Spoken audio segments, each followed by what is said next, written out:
portaging canoe is a pretty straightforward process. First, make sure you've got good footing. And then instead of using your back, you want to be using your leg muscles, just like lifting any heavy object. Make a table out of your thighs, bring the canoe right up, reach for the far gunnel, and then one smooth movement, turn and bring it up on your shoulders.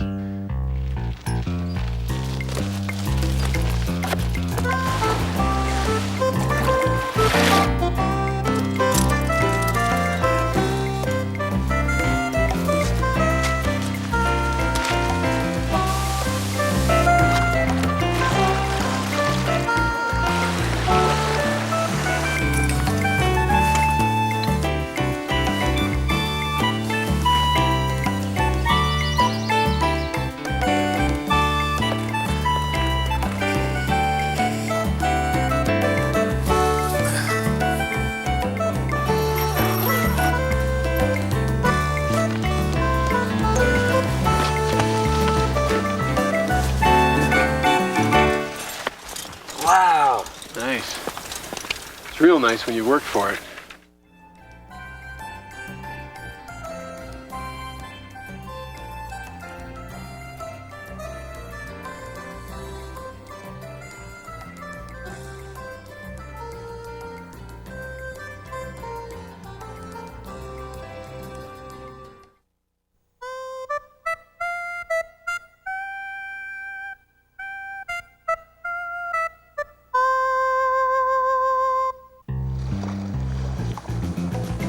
Some people call me Fast Eddie.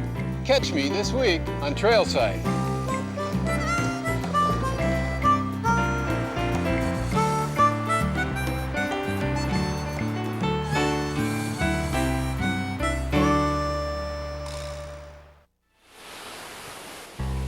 I'm hiking through one of the wettest places on Earth, soaked to the bone, tromping through the mud. You know what? I'm having a great time. In fact, I've got rain gear in my pack, and I'm not even thinking about putting it on yet. Hi, I'm John Viehman. Join me in Puerto Rico's Yunque Rainforest as we make our own adventure on Trailside.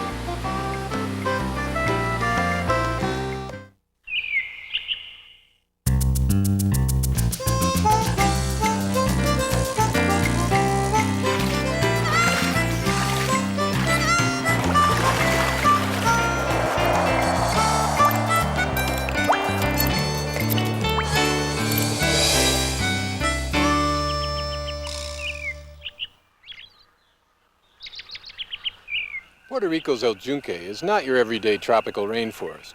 Sure, it has hundreds of rare plant and animal species and plenty of rain, as much as 240 inches a year up there in the cloud forest. But what makes it unique is what it doesn't have. No poisonous snakes, no piranhas, no man-eating mammals. It's also the only tropical forest in the U.S. forest system. And with a growing network of trails, that makes it ideal for backpacking. Well, I've got my backcountry permit, a good map, and everything I need for a 4-day hike. So let's hit the trailhead.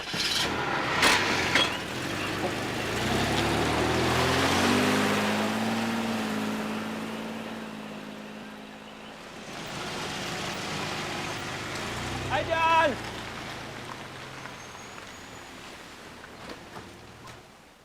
Well, this may be a friendly rainforest, but you don't want to head out there with just anyone. Joining me today is Francisco Valenzuela, who's hiked rainforests all over the world and spent 5 years studying the trail system here while he developed a visitor education program for it. Hi, Francisco. Hey, John. How you doing today? Welcome to Yunque. Hey, good to be here. Well, tell me, what is it with you in this place anyway? Well, I guess I'm just a rainforest fanatic, you know. There's no place I've been to where you can see something new and amazing every time we go out. Oh, great. Well, so we got a lot of things to see today. Okay. So we're going to be hiking the Rio de la Mina Trail, which is, in English, it's known as the Trail of the Mind. Oh, neat. It's a steep trail with lots of waterfalls. You don't mind getting a little wet today, do you? No. Well, I don't start a day without a shower, so this will be a typical day for me. I should get about 15 of them today. Oh, great. Watch your step, because it's a little slippery. Yeah, I can see.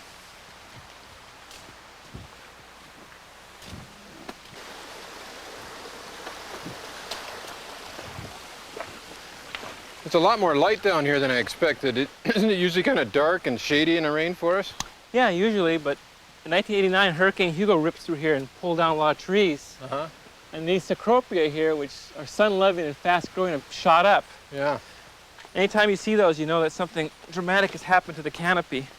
Kind of like what a jack pine does after a forest fire. Exactly. Now, is there any other kind of poisonous plants or anything we have to be on the watch for? Well, there's all kinds of poisonous plants. For example, right here, here's one that's not as much poisonous, but pointy. Yeah, well, you can say that again. That is a those sharp one. little needles break off in your skin. They're just really irritating. Huh. And even the trunk has these thorns. What do you call this? Ortiga. Ortiga. Oh, look at the size of this snail over here. Boy, they're everywhere too. I've never seen one quite that big before.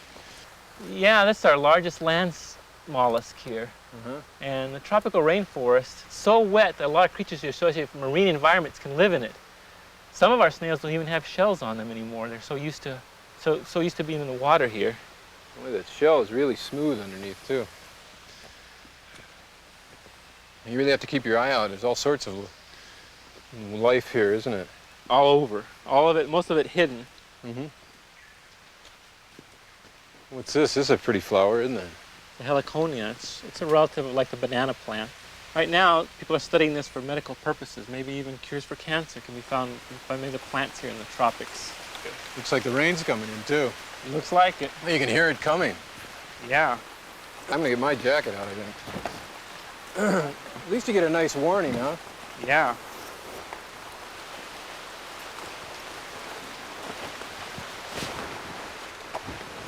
You're not quite here yet.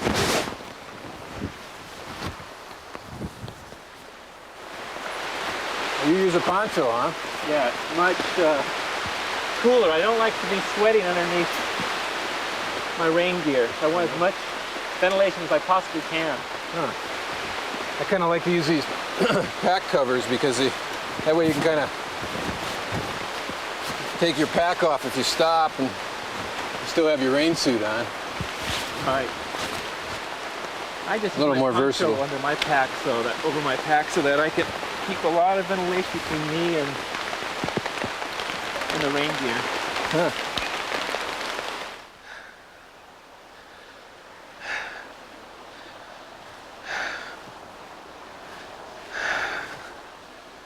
Oh, as soon as that rain stops, you know, you really feel the humidity. It's getting hot under here. Yeah, as we drop down the drainage, the Rio Lamina, the temperature goes up. Well, I think you might be right about the advantages of a poncho over a rain jacket. I'm heating up a lot in here. I think I'll stop and take this rain jacket off. Yeah, you're right. I'm way ahead of you. I'll say you're way ahead of me. It's another one of the selling points of ponchos there, huh? Yeah. So I imagine we're going to be doing this a lot today, taking rain jackets on and off. Yeah, you know, it gets to be a hassle because we have so many of these brief showers and it gets so warm in between that sometimes it's not worth getting all steamed up under the gear. Yeah, I suppose after a while too, you know, you look forward to the rain because you get heated up pretty good. I do. It makes me feel refreshed to get that rain on me. You know, this may seem like an obvious question, or why does it rain so much here? Well, John, here in the Caribbean we have all this moist ocean air that comes across the mountains here. As it hits Yunque, the air is forced up. As it forces up, it cools. When it cools, it drops its moisture here on the forest. Neat. And because we have constant trade winds, we have constant rainfall all year round. Is it safe to drink the water in the forest? Yeah, it's pretty safe to drink the water, but I use iodine crystals. I've been carrying around for 15 years now, and they work great. Uh-huh. What do you use? I use a filter. I know it's some extra weight, but I just don't like the taste of iodine in my water. Well, I don't like the extra weight. No. And I say tomato, and you say... Tomate. No. Well, this is a lot up for going downstream, Francisco. Yeah, right. Hey, now, if you ever got off trail in a place like this, what would you recommend? You know, find a river like this and follow it all the way down, or what? Well, I wouldn't follow a river like this down because you're bound to get cliffed out. Okay. Much better to try to climb up to one of these ridges and work your way back up. As you go down, the forest gets even more dense and hard to work your way through. Looks like more rain. Should we pull out our rain gear? Now, I've come to the conclusion it's better to hike cool and wet as long as we can camp dry and warm. Yeah, and I guess if you do have dry clothes in your pack, you better make sure they're in a waterproof bag, huh? Bomb-proof. Check this out. Boy, you know, with all the water heading through this forest, you really got to admire trail construction such as this. Look at the stonework. Yeah, it looks like this had washed out not too long ago. Yeah. Looks like Victor's work. Yeah, it does, doesn't it? Victor Mercado heads the trail maintenance program here. And before heading out, I caught up with him on a typical day in his El Yunque office. So Victor, where did the trail system come from that's down here? Well, most of our trail system was built by the Civilian Conservation Corps way back in the 1930s. Really? So it's just like most of the trails in the rest of the national trail system, even the Appalachian Trail, a lot of that was built by the Civilian Conservation Corps. That's correct. How'd they do for you? They did a good job. We have improved the methods ever since, and we've gone on to better trail construction techniques. Yeah, and I noticed they got an erosion problem down here that's pretty unique. Look at these roots here. Yeah, this is where originally the trail laid, and as you can see, it's That much of it's gone. gone. Yeah. You got some serious erosion problem down here too. This is very typical here in our rainforest. We get such a large volume of water that we can never really stop year-round. 3 feet about it has gone there. About 3 feet here. But the real problem is not here. The real problem with this is the water that is Up here? that's in the upper elevation that somehow has managed to get into the trail and is traveling along the trail, and it's eating this up, and now we're in the process of reconstructing the segment of the trail. Yeah. So you're going to divert all the water away from the trail that you can, but even after you get this all nice and laid out with loose rock, you're still going to have water coming down the trail bed. What are you going to do? Well, we plan to build up actually this with rock, as you said it, but we're going to add a inner drainage system here, and that will bring any water that's left on the trail down this way. Right, and what is this he's building here? Right, this is one of the most common trail construction techniques. It's called a water bar, and it's used to divert water straight out of the trail into an area that won't cause more erosion.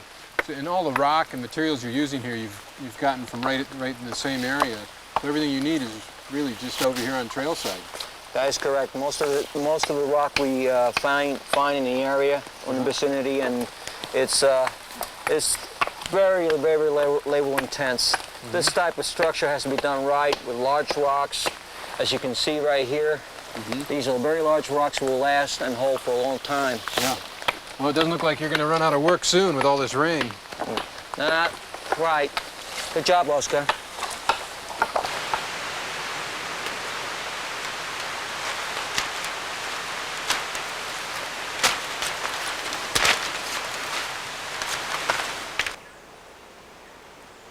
These raspberries are delicious. How do you know when it's safe to eat berries in the wild? Well, generally, I let my hiking partner eat them first, then I watch what happens. Oh, nice. No, really, you shouldn't eat any fruit unless you can clearly identify them. And don't eat them all. We need to save some for the flambé later. I don't know. It's going to be hard controlling myself. These are pretty good. Try, all right? Okay. Have you ever swum a rapid? Yes, John, I have swam a rapid, but I don't really plan to swim one today. Okay. Well, do me a favor, will you, and just double check that your pack straps are unbuckled. And remember, if we do end up in that, keep your feet up and downstream and wait for a nice calm eddy before you try to stand up in that current. Okay, John, but I think we made it, so let's not worry about it. Well, you sure know how to pick a remote campsite. I love my privacy. Yeah. Watch out, it's really slippery here. Okay. Like it on the rock. I got a great flat spot over there to set up my tent. Okay. Well, believe it or not, when we were coming across that log, I was eyeing this overhang, and that looks like a pretty cozy spot to string my hammock tent. So I think I'm going to head over there. What about the tarp? Well, I was looking. We can do these 2 trees. We can do some paracord right from those trees. Actually, run it right down there to that log we came across, and probably create a nice dry kitchen area right in here, place to hang out. Okay, why don't we set up our camp and set up the tarp? Let's drop our packs off underneath this boulder. Okay. Well, you aren't kidding about this rock. Really slippery.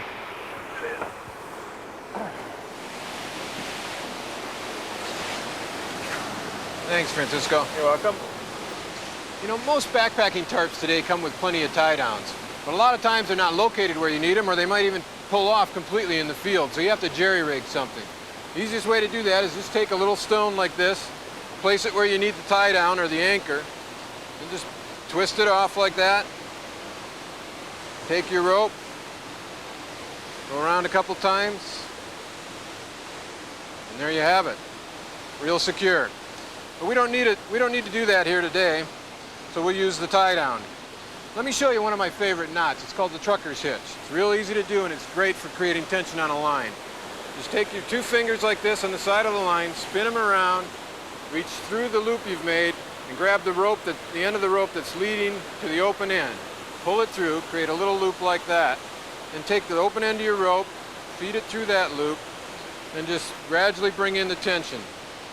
Works real well. There is one big danger with this knot, however, and that is that it can get something so tight that it can just about shred your tarp if you aren't careful. There's one other nice feature of this particular knot. That is, in the morning, when you're breaking camp, you're doing all your lines, you just take it out like that. You don't have to mess around with taking out all sorts of knots and breaking your nails doing it. You just pull it, and it's gone. Here's that rain fly. Put that on there quick. Thank you. Yeah, this is a great tent for the tropics because it has a good solid rain fly, good bathtub bottom, a lot of ventilation to dry out tonight. Yeah, that's great. Well, you got a handle on that one. I'll go take care of mine. You know, camping out, especially in the rain, is not a time to be standing around with an instruction sheet learning how to set up your tent for the first time.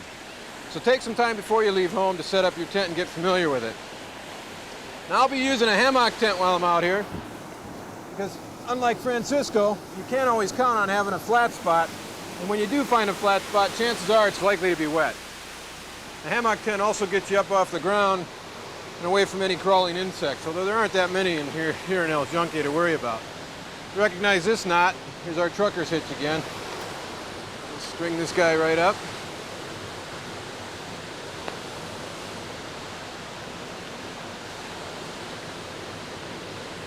On we go. And there we have it. Home sweet home.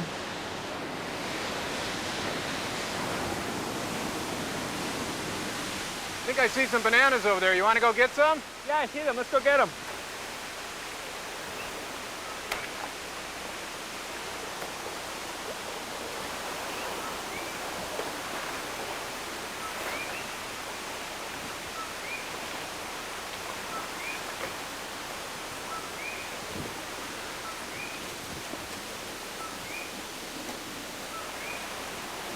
There are a few things I like to keep in mind when I'm crossing any kind of stream. First, if you're wearing a pack, unbuckle the straps. That way, if perchance you do fall in, you can get free of your pack as soon as possible and get over to shore. You can always retrieve your pack later on downstream. Secondly, keep your boots on. You're going to have much more secure footing with them on than off. But I'd much rather have wet feet than a twisted ankle any day. Third, plan your route. Just like in a good game of chess, you want to think a few moves ahead. And if you see wet rock above the water, you might want to avoid it because it's probably covered with lichen or moss, and that can be treacherous stuff. Finally, when you're dealing with current, think slow and wide instead of fast and narrow. Because where the river comes together all at once, that's where the fastest current is, and that's where you're likely to lose your footing. Now let's go bananas. What do you got, Francisco? I got the bananas. All right. Ready? Good job. Take 'em. I'll take them. I never tire of looking at a river. I'm with you on that one. You know, native people bathe daily to remove unwanted insects from their bodies. Some of them insects even try to lay eggs in them. Really? So, you know, we gotta take a swim ourselves. Yeah. Boy, look at this. This is supposed to be this new waterproof, breathable fabric, but you know, I'm as wet inside as I am outside. What do you think's causing that? Well, it's so hot and humid outside that all that hot and humid inside can't push itself out. Uh-huh. In dry climates, it's not a problem because there's so much different vapor pressure between inside and outside, it just pushes that moisture away. Right. Well, what do you do for your feet? Nothing, seems like nothing would keep them dry. Well, here, you know, if all this stream crossing that we're doing, Yeah. it's impossible to keep them dry all the time, but still you got to try to keep them as dry as you can. And what I do is I use two different pairs of socks. I use an inner sock, which is a liner made of material that doesn't absorb water. Uh-huh. Feel that? It's almost dry. Right. The outer sock's a mixture of nylon and wool, which also pushes water away. Uh-huh. It's really nice because it keeps your feet relatively dry during the day, and then all you need to do is start beating the water out of the socks and hang this in your tent to dry, and by morning it should be dry. Okay. What do you say we go get washed up? I think that's a great idea, but not here. I got a surprise for you right nearby. Okay.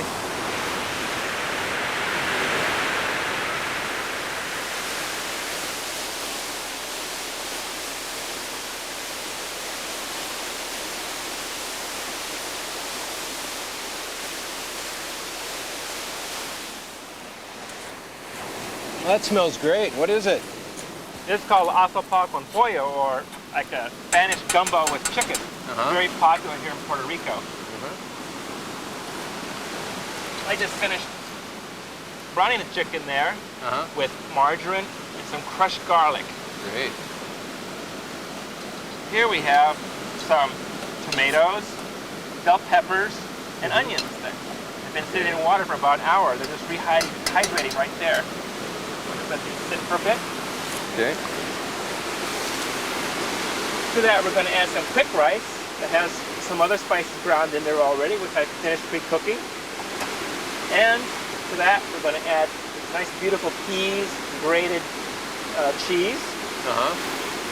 And we're going to top this whole meal off with these Spanish olives and pimentos. It's Wow. going to be a feast. Seems pretty involved. Well, it's not really that involved because before I left home, I pre-packaged everything and pre-measured all the spices. Mm-hmm. And the whole thing is composed primarily of dehydrated food, so it's very light and doesn't take up much room. It really only takes about, once you get cooking, about 15 minutes to prepare the whole meal. So you can really eat like a gourmet on the trail, huh? And that's the only way to go. Okay, we have the rice. We cooked it earlier. Add it to our mixture.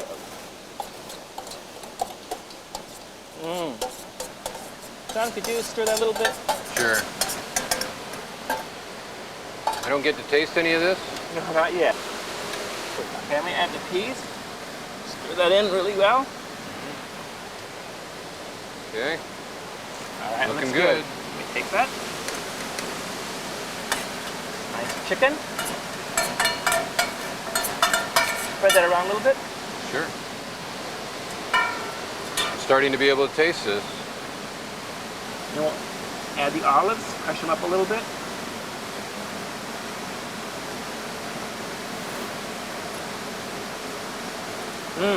All we have to do now is cover it. In a few minutes, we'll be ready to eat. Great.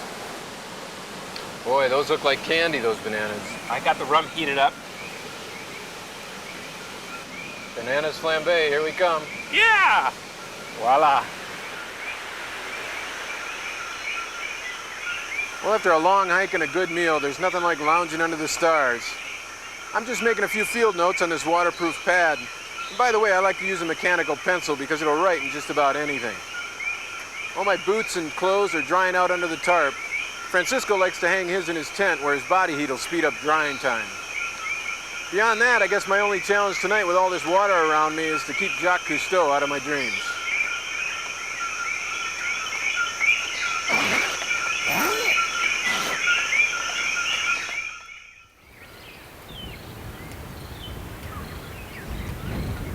We got to climb 3,000 feet today, just a few miles.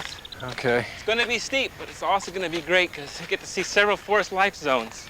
Well, you think we'll get to see any raspberries up there? Well, not if they see you first. Darn.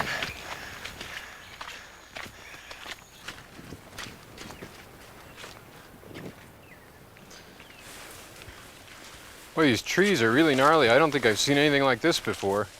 Yeah, these trees are dwarfed by high winds up here on these ridges and Uh-huh. the constant rainfall they receive. So we're really right up in the clouds here, huh? Yeah, we're in the highest reaches of the forest now in this really unique ecosystem. You know, the Caribbean National Forest has more tree species than all other tropical forests combined. No kidding. And up here we have species of trees that you can find nowhere else except in a cloud forest, like this tree fern. Uh-huh. Boy, it's kind of brittle though, down. You know, it's not like the ferns you see down in the lower forest, is it? No.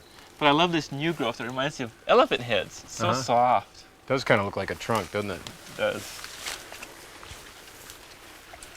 You know, I can't help but notice the quiet up here too, compared to what's down below. I love the quiet and the mystery of the fog. The Taino people who were here before Columbus, they considered this place to be sacred. Uh-huh. And in fact, they thought of it as the home of their god, Yokahu. Uh-huh. Neat. It's been a long hike today, but this is so worth it. Yeah, that looks like the peak over there. Is that it? That's it. And if we're really, really lucky, we might get a view, but don't count on it. Okay.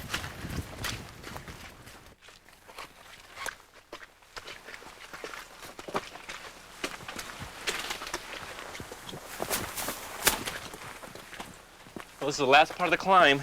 Okay.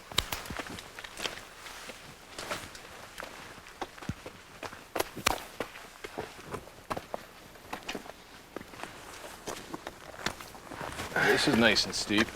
Yep. Be careful because it's really slippery here. Always try to keep at least 2 points of contact, or 3 if you can.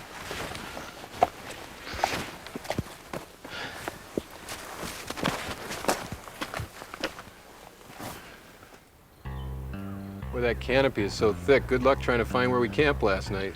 I can't even see the stream through the palm trees. Yeah. When Columbus came here in search of treasure, he probably had no idea what he had found. Places like El Yunque are the real treasure. This is the wealth of the world. See you next time on another Trailside. What do you think? You want to go grab lunch up there in that flat spot? Sounds great. Let's do it.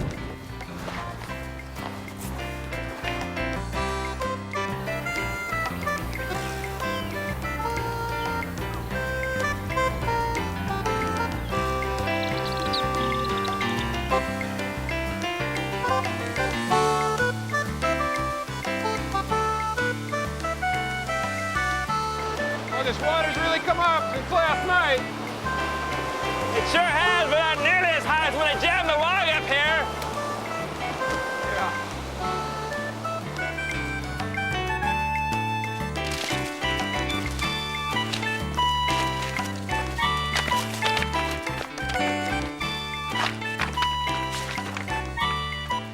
Take a sniff of it. It's real sweet. Almost smells like root beer or something. Right, we call it candy root. Mm. Take a taste. Yeah. Hey John, take a look at that. What's that? A little nest or something? Yeah.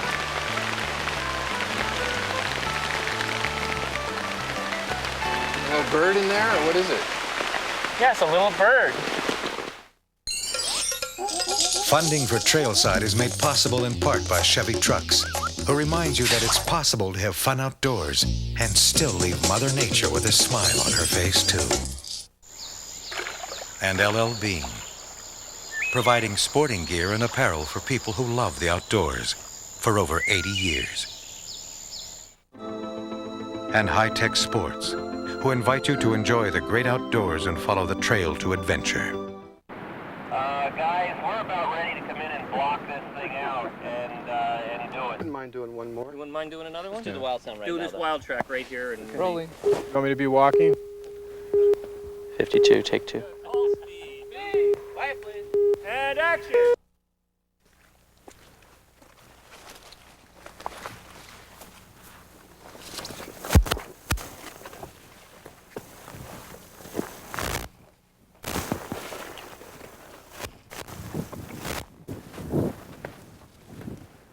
Oh, this is incredible.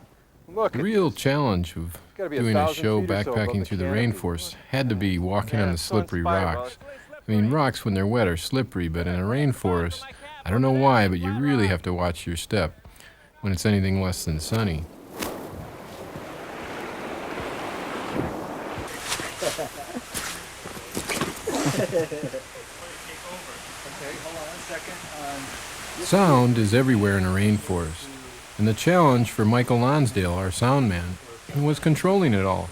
From waterfalls to rain, we'll make that more like monsoons, to the plants and branches that constantly were hitting our microphones as we walked through the densely matted forest floor. So you need to know right here that on and off. And set this on 7, which is right about there, 7 or 8. And then what? And Just let it run? the waterfall filters itself out. Coquis are my most memorable night sound, and coquis is what you'll hear playing all the way through the show. They're actually little green-brown tree frogs, about the size of a quarter, and the chorus of coquis really strikes up at dusk and on until morning. I was fascinated by coquis, quite frankly. Another little aside is that coquis rarely see a pool of water, or ponds and lakes like other amphibians would. Instead, they actually live their lives in trees, laying eggs in the tiny pools of water that are created when a leaf or a branch traps the runoff down its trunk. To get the shot of us crossing the stream, it was probably even more dramatic watching us shoot that scene than it was the scene itself. Our goal was to have a seamless tracking of my fording the stream, and that meant no bouncing as Jeff, the cameraman, went from walking to being suspended on a 300-foot static line that crossed the river. Once he was suspended, he was basically tethered so we could ease him across the river while he hung by his waist from a pulley. Of course, it was even trickier for Jeff because he had to use one hand to steady himself in the harness, while trying not to jiggle at least a 30-pound camera in the other hand. After 10 attempts at this scene, I didn't dare muff my lines because I could literally see the strength running out of Jeff's arm as he came in close for the last few critical seconds of that shot.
Wow! Nice. It's real nice when you work for it.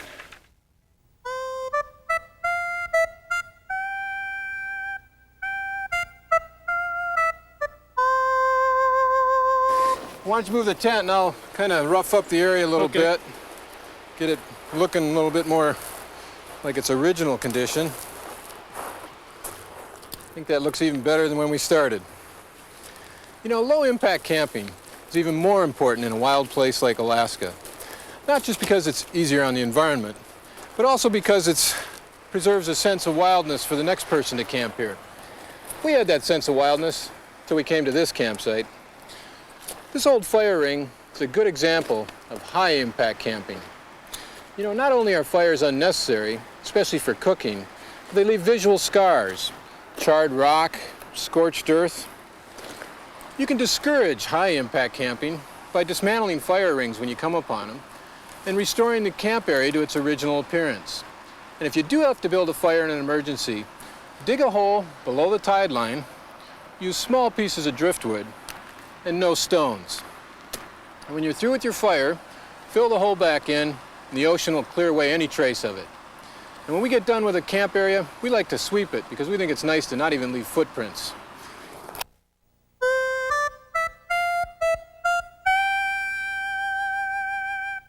So I always like to set what I call an all-day pace, which is figure somewhere in between what you feel like doing when you're starting out and what you're going to feel like doing when you're finishing up for the day. About in between is where you want to sit. So keep in mind, you're out here to have fun, not to win a horse race.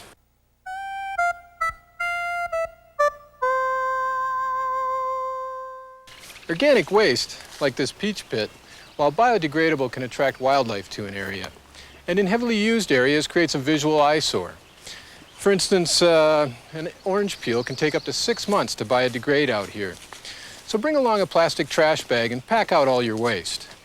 When you're ready for cleanup, just like with your bathroom area, you want to pick an area for cleaning your dishes that's at least 200 feet away from any water source. And bring your water to the dishes, not your dishes to the water. Use biodegradable soap and sprinkle a little dirt or sand in your dishwater to help scour out the pans. That's how we just did our dishes. Oh, good for you guys. And it sounds like Andrew found a tree to hang the food on up ahead. All right. Hey, how do you involve the kids in cleanup time? Give the kids as many jobs as possible. Andrew's really good with the dishes and pots. And the girls pick up around the campsite.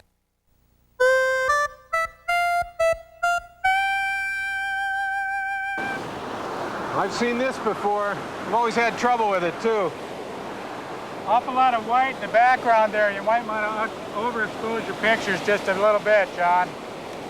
Yeah, I know. Last time I shot something like this, the film came back, it was way underexposed, so I'm going to do a lot of bracketing, you know, overexpose, underexpose, shoot up a lot of film here. That's why we brought so much film. Yeah. Oh, I like the log in the water. It's wonderful. This will be a great shot. What do you do about shutter speed and something like that?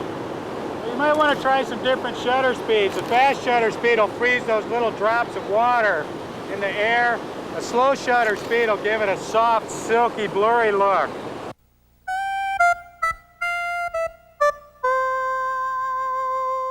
To the untrained eye, this looks like rolling farmland. But to the geologist, this is classic cave country. One of the first clues is that while this area obviously gets plenty of rain, there are no above-ground streams. Well, the water's here, it's just running underground. Another clue is the limestone, a water-soluble rock that's found throughout the area. But the real clincher are these sinkholes, natural depressions that funnel water underground.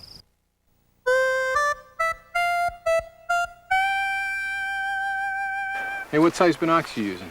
These are 8x30s. Well, you don't have to be a mathematician to figure out what size binoculars you need. The first number, in this case 8, is the magnification. And the second number, 30, is the size of the front lens.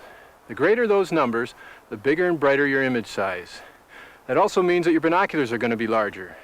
So somewhere you have to make a decision as to how much binocular you want to carry in terms of size and weight. And these are 7x24. Any tips for using binoculars up here, Carl?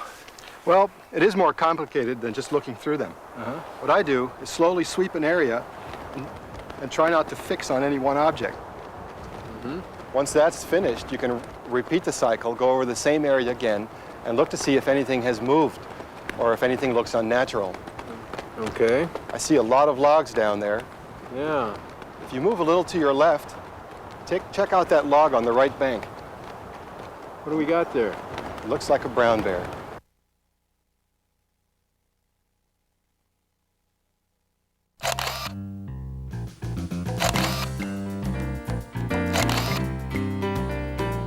Hi, I'm John Viehman in Minnesota's Boundary Waters Canoe Area Wilderness. Come with me as I learn to shoot with a pro. This week on Trailside.